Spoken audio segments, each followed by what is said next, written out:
नमस्कार दोस्तों, कही अनकही कहानियों में आज मैं आपको सुना रही हूँ भारतेंदु हरिश्चंद्र के लिखे हुए नाटक अंधेर नगरी चौपट राजा टके सेर भाजी टके सेर खाजा की सारांश। एक महंत जी अपने 2 चेलों के साथ देश भ्रमण को निकले। वो बड़े ही विद्वान और दूरदर्शी थे। इसी प्रकार भ्रमण करते करते गुरु और दोनों शिष्य एक नगरी में पहुंचे। नगर के बाहर ही एक मंदिर के नजदीक उन्होंने अपना डेरा डाल लिया। महंत जी अपने चेलों से बोले, बच्चा, ये नगर तो दूर से बड़ा सुंदर दिखलाई पड़ता है। देख, कुछ भिक्षा मिले तो ठाकुर जी को भोग लगे। बच्चा गोवर्धन दास, तू पश्चिम की ओर से जा और नारायण दास पूरब की ओर जाएगा। देख, जो कुछ सीधा सामग्री मिले तो श्री शालग्राम जी का बाल भोग सिद्ध हो। गोवर्धन दास ने कहा, गुरुजी, मैं बहुत सी भिक्षा लाता हूँ। यहाँ तो लोग बड़े मालवर दिखलाई पड़ते हैं। आप कुछ चिंता मत कीजिए। महंत जी ने कहा, बच्चा, बहुत लोभ मत करना। देखना, लोभ पाप का मूल है। लोभ मिटावत मान। लोभ कभी नहीं कीजिए, या मैं नरक निदान। और यही गाते गाते चले जाते हैं उनके दोनों शिष्य। दोनों शिष्य बाजार पहुंचते हैं। वहां पर लगती हुई भांति भांति की आवाजें, कबाब गर्मा गर्म, चना चोर गरम, फल सब्जी साग, मीठा नींबू, गर्मा गर्म जलेबियां, समोसा पेड़ा कचौड़ी, बादाम पिस्ते अखरोट आदि, इन सब बेचने वालों की आवाज सुन सुनकर खाने के आनंद में बड़े प्रसन्न होते हैं। गोवर्धन दास एक बनिए की दुकान पर जाकर पूछता है, क्यों भाई बनिए, आटा कितने सेर? बनिया, टके सेर। और चावल? टके सेर। और चीनी? टके सेर। और घी? टके सेर। सब टके सेर? सचमुच? हाँ महाराज, क्या झूठ बोलूंगा आपसे। अब वो सब्जी वाली के पास जाकर पूछता है, क्यों भाई, मिर्ची क्या भाव? जी टके सेर। नीबुआ मुरई धनिया साग सब टके सेर। गोवर्धन कहता है, सब भाजी टके सेर? वाह वाह, क्या आनंद है। यहाँ सभी चीज टके सेर। हलवाई के पास जाकर पूछता है, क्यों भाई हलवाई, मिठाई कितने सेर? बाबा जी, लठुआ हलवा जलेबी गुलाब जामुन खाजा सब टके सेर। वाह वाह, बड़ा आनंद है। क्यों बच्चा, मुझसे मस्खरी तो नहीं करता? सचमुच सब टके सेर? तो हलवाई जवाब देता है, हाँ बाबा जी, सचमुच सब टके सेर। इस नगरी की तो चाल ही यही है। यहाँ सब चीज टके सेर बिकती है। गोवर्धन दास बड़े आश्चर्य में आकर पूछता है, क्यों बच्चा, इस नगर का क्या नाम है? बाबा, अंधेर नगरी। और राजा का क्या नाम है? जी बाबा, चौपट राजा। वाह वाह, अंधेर नगरी चौपट राजा, टका सेर भाजी टका सेर खाजा।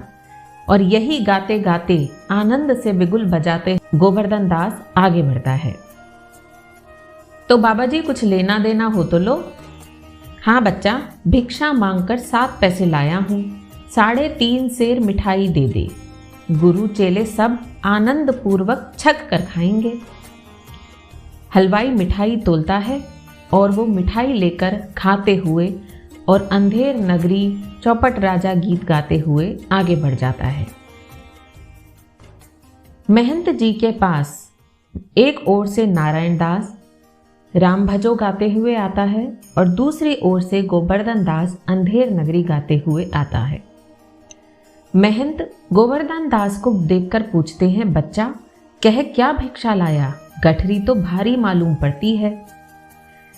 जी बाबा जी महाराज, बड़े माल लाया हूं। 3.5 सेर मिठाई है। देखूं बच्चा। और महंत जी वो झोली खोल कर देखते हैं। वाह बच्चा, इतनी मिठाई कहाँ से लाया? किस धर्मात्मा से भेंट हुई? गोवर्धन दास कहता है, गुरुजी महाराज, 7 पैसे मिले थे भिक्षा में, उसी से इतनी मिठाई मोल ली है। महंत कहते हैं, बच्चा, वह कौन सी नगरी है और इसका कौन सा राजा है जहां टके सेर भाजी और टके ही सेर खाजा है? गोवर्धन दास बताता है, अंधेर नगरी चौपट राजा, टके सेर भाजी टके सेर खाजा। महंत जी कहते हैं, तो बच्चा ऐसी नगरी में रहना उचित नहीं, चलो यहाँ से। ऐसी अंधेर नगरी में 1000 मन मिठाई मुफ्त की मिले तो किस काम की, यहाँ एक क्षण नहीं रहना। गोवर्धन दास कहता है, लेकिन गुरुजी ऐसा तो संसार भर में कोई देश ही नहीं, 2 पैसा पास में रहने से ही मजे में पेट भरता है।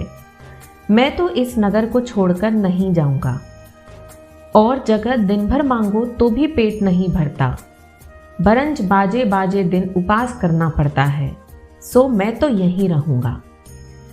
महंत जी उसे समझाते हैं, देख बच्चा पीछे पछताएगा।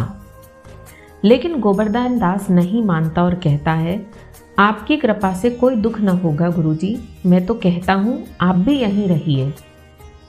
परंतु महंत उसे कहते हैं कि मैं तो इस नगर में एक भी क्षण नहीं रहूंगा, और मेरी बात मान, नहीं तो पीछे पछताएगा। मैं तो जाता हूँ, पर इतना कहे जाता हूँ कि कभी संकट पड़े तो हमारा स्मरण करना। प्रणाम गुरुजी, मैं नित्य ही आपका स्मरण करूंगा, परंतु फिर भी मैं तो कहता हूँ आप भी यहीं रहिए।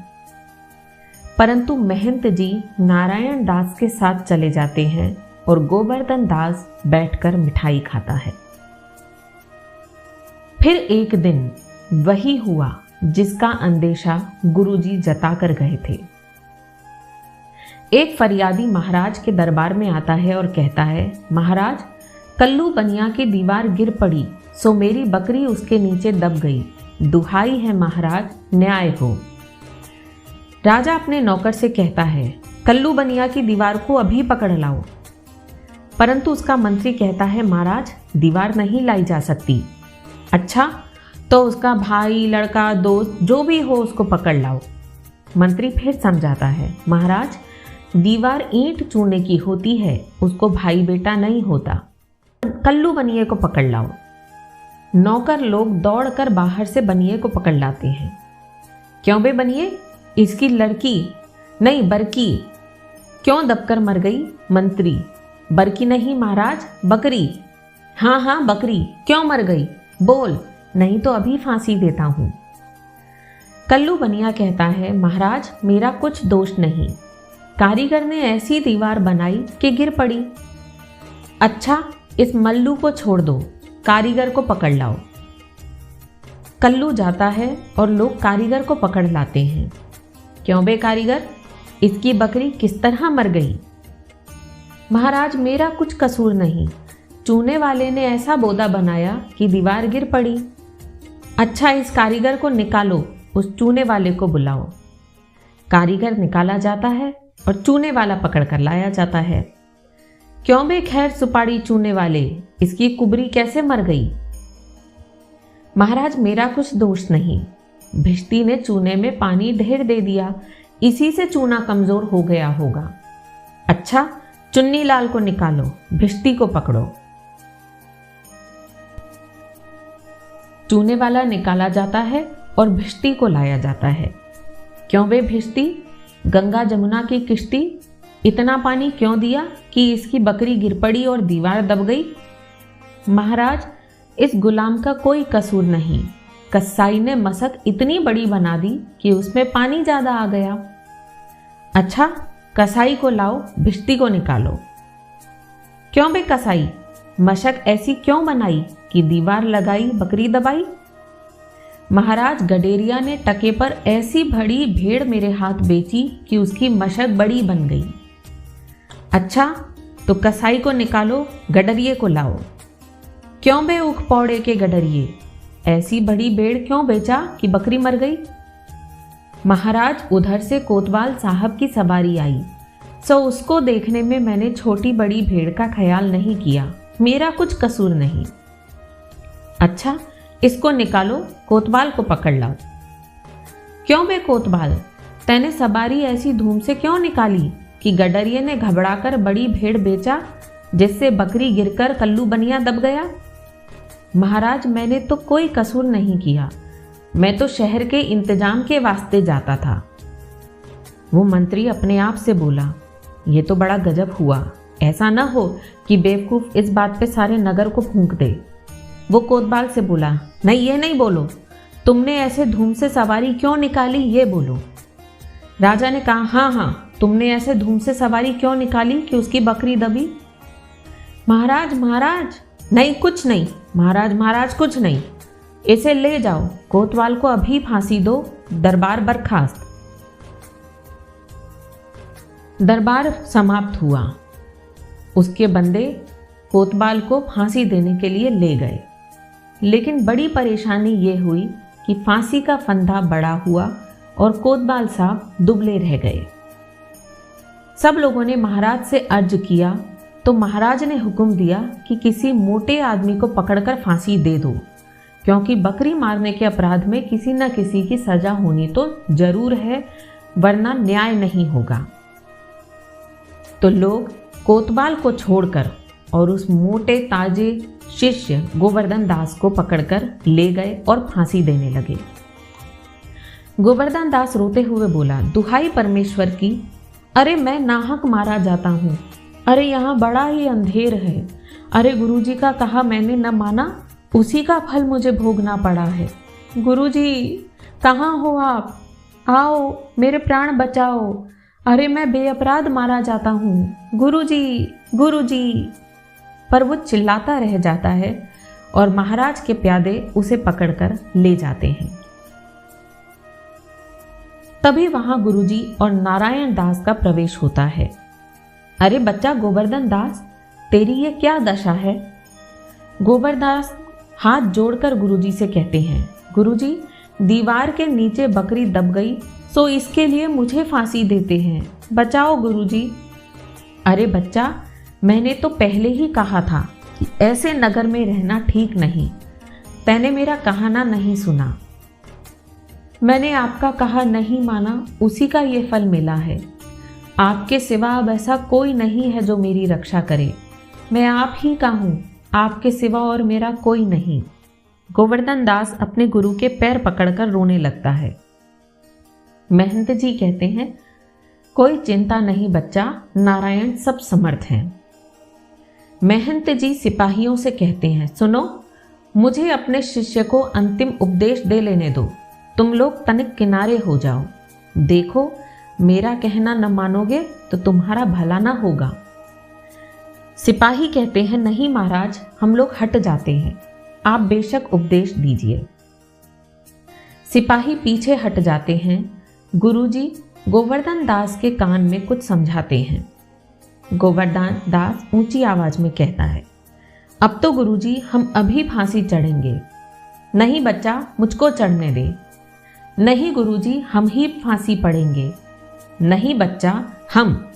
इतना समझाया नहीं मानता, हम भय बूढ़े, हमको जाने दे। स्वर्ग जाने में बूढ़ा क्या जवान क्या, आप तो सिद्ध हो गुरुजी, आपको गति अगति से क्या, फांसी मैं चढ़ूंगा। इसी प्रकार दोनों हुज्जत करते हैं। सिपाही लोग परस्पर चकित होते हैं। इतने में राजा, मंत्री और कोतवाल वहां आते हैं। राजा पूछता है, ये क्या गोलमाल है। एक सिपाही जवाब देता है, महाराज, चेला कहता है मैं फांसी पड़ूंगा, गुरु कहता है मैं चढ़ूंगा, कुछ मालूम नहीं पड़ता कि क्या बात है। राजा गुरु से पूछता है, बाबा जी आप काहे को फांसी चढ़ते हैं, बताइए।